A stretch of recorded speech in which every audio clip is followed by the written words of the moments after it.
Hello everyone, my name is Rob, welcome to Kinetic Rugby League. In this video I'm going to be giving you my round 3 predictions of the Rugby League World Cup. So let's get started. So before I start on the round 3 predictions, I'm just going to go through the round 2 predictions I had from last week. I had the winners as Australia, Fiji, England, New Zealand, Ireland, Samoa, Tonga and Papua New Guinea. Now I got 7 out of 8 correct on that. The one I got wrong was Ireland, but I did say in my other video the most likely upset would be Lebanon beating Ireland. So I guess I do kind of know what I'm talking about on some level, and a lot of those were still quite easy to at least predict the winners of. I was confident getting 8, but I got 7, so right now I'm 13 out of 16 in the first 2 rounds. Hoping to get 8 out of 8 this time. Only got 1 perfect score in round 1, didn't get any in round 2, but I was close on a couple of them. I think the Australia-Scotland game was quite close. I went with 74-0, it was 84-0. England beating France 50-14, I wasn't too far off with that one, and Papua New Guinea beating Cook Islands 40-12, wasn't too far off with that one either. The rest were off by some margin, certainly including Lebanon beating Ireland because I got the wrong team. So not too bad to get 7 out of 8, hoping for 8 out of 8 this week, so let's get started with the actual round 3 predictions. So starting with the first game, which is New Zealand versus Ireland. Now, New Zealand have been far from perfect. They've been exciting, and they've shown a lot of pace and a lot of quality that you would expect from New Zealand, but not perfect, unfortunately. I feel they're going to need a perfect game going into the quarterfinals. They're going to need to step it up, otherwise they will not be able to compete with Australia. Ireland need to win this game. If they want to get through, there's a really good chance that Lebanon is going to beat Jamaica. A very, very good chance.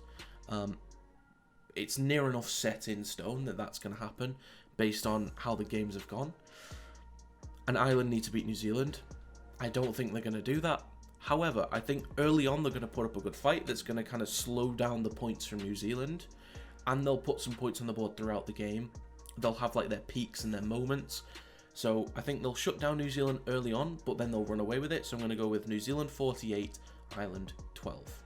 On to the second game, which is England versus Greece. England were a little bit sloppy against France. It was not a clean game.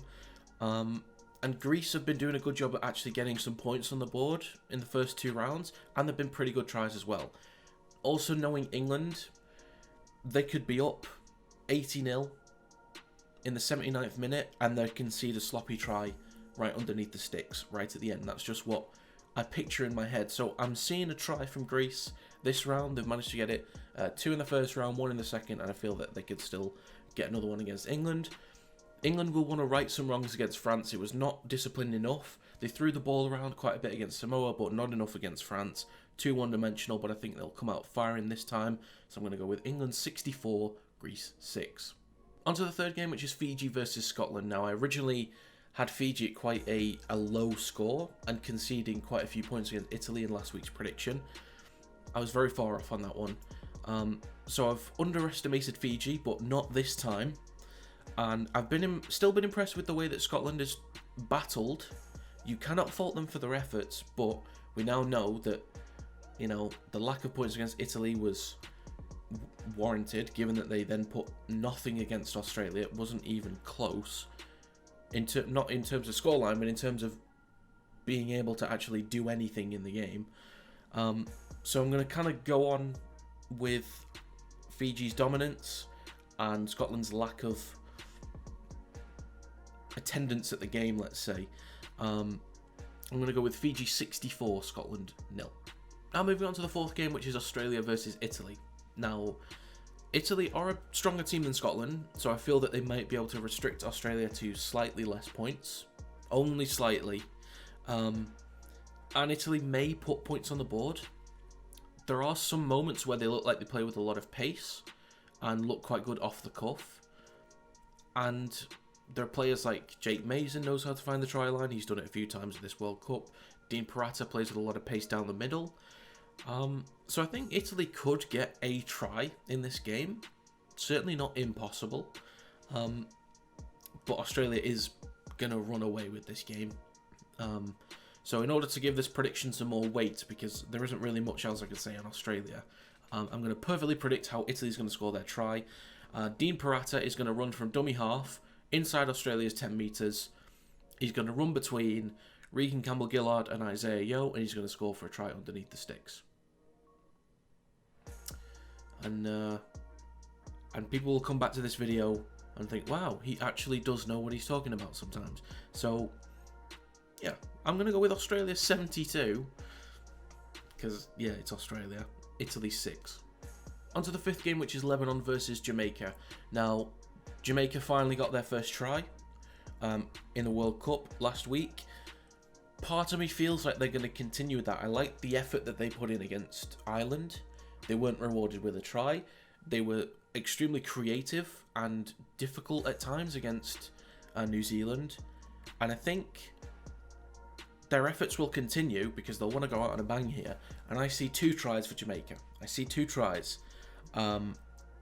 Lebanon, I'm seeing them putting plenty of points on the board. In the off chance that Ireland beats New Zealand, they're going to need to put plenty of points on the board, which they're capable of doing. They've got the players to do it. Mitchell Moses is going to run everything as per usual. So I see plenty of points for Lebanon. And hopefully 2 tries for Jamaica. That'd be great to see. So I'm going to go with Lebanon 46, Jamaica 8. On to the 6th game, which is Tonga versus Cook Islands. Now, I've been somewhat disappointed with Tonga's lack of dominance, especially from what I expected. My main concern was the spine. Long term, it's not going to be quite as strong as all other teams. As all of the top teams anyway. So we're talking Australia, New Zealand, possibly England, Samoa. And I think they've been lacking slightly. I've very much liked the effort that Cook Islands have put in their 2 games, and they've definitely shown quality in flashes, but they haven't really put a complete performance together where the forwards are firing down the middle, which I think they will do again this week. They'll put up a good fight against Tonga in the forwards. Maybe get a couple tries, because they seem to be able to do that. They seem to be able to put a few solid moments together, and Tonga haven't always been perfect, so it's not going to be as much of a blowout, but quite a comfortable win. So I'm going to go with Tonga 38, Cook Islands 8. On to the 7th game, which is Samoa versus France. Now, I think, as I said for the England-France game, I think France were gifted a lot of their field position and essentially gifted their tries because of the field position. It was very sloppy from England. France didn't really offer too much. They had their moments here and there. Samoa finally put together a complete performance in the way that we expected. Yes, it was against Greece, but sometimes you don't always put those points on the board, but they did on this occasion. So I think Samoa's going to continue to put those, not quite those kinds of points on the board, but solid points on the board. I think it's going to be quite an easy game against France. Unless Samoa play with such a lack of discipline and keep gifting France field position, which they could maybe execute from, I don't see France actually coming close to Samoa. I would have maybe thought that after round 1, but the way that it's kind of gone at this point, and if Samoa are truly where they should be, France aren't getting close. So my prediction for Samoa versus France is Samoa 40, France 8. The final game of round 3 sees Papua New Guinea versus Wales. I've been extremely proud of the effort and determination that Wales have put in these first 2 rounds. Really strong performances. They're just lacking execution and just finishing touches, really. There's so much effort down the middle, and their scramble defending is sort of to be admired, given that structurally they're a little bit out of place at times, and teams can find ways to put points past them. It wasn't very easy for Cook Islands. They only put 18, but I can see Wales getting some points, some more points on the board here, but Papua New Guinea, I think, in their first 2 games, have shown a lot of quality. I think they'll be disappointed with the way that they could have blown Cook Islands away, but didn't, because they lacked a bit of discipline, bit of execution, too many errors or penalties from time to time. So I think Papua New Guinea will kind of smooth that out, especially given the fact that they should be getting into the quarterfinals. They'll want to make sure they have a clean performance. I think it'll be quite dominant, but I think Wales will be rewarded for their efforts with 2 tries possibly. So I'm going to go with Papua New Guinea 50, Wales 10. So here's a recap of my round 3 predictions. The winners I have for round 3 are New Zealand, England, Fiji, Australia, Lebanon, Tonga, Samoa, and Papua New Guinea. I don't think there are going to be any upsets in this round. If I had to pick one game that's going to be an upset, I could pick 2 that could maybe be an upset based on the meaning of the game. Is that France may upset Samoa if France come in with a clean performance and Samoa play like they did in round 1. Then maybe there's an upset in there somewhere, or at least a closer score. And the other one could potentially be Cook Islands versus Tonga. Cook Islands maybe not to win, but a much closer scoreline.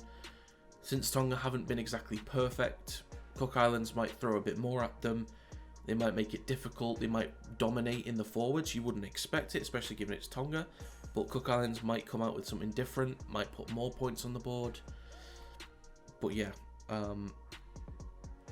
I expect 8 out of 8. There should be no upsets here. In terms of specific scores, I'll be happy to get 1 like I did in round 1. But yeah, those 8 winners should be set. But we will find out. So that's going to be it for this video. If you have your own predictions for round 3, leave them in the comments down below. If you enjoyed this video, feel free to leave a like and subscribe to the channel to stay up to date with new content. You can also follow my social medias in the description down below. Thank you very much for watching. I'll see you next time.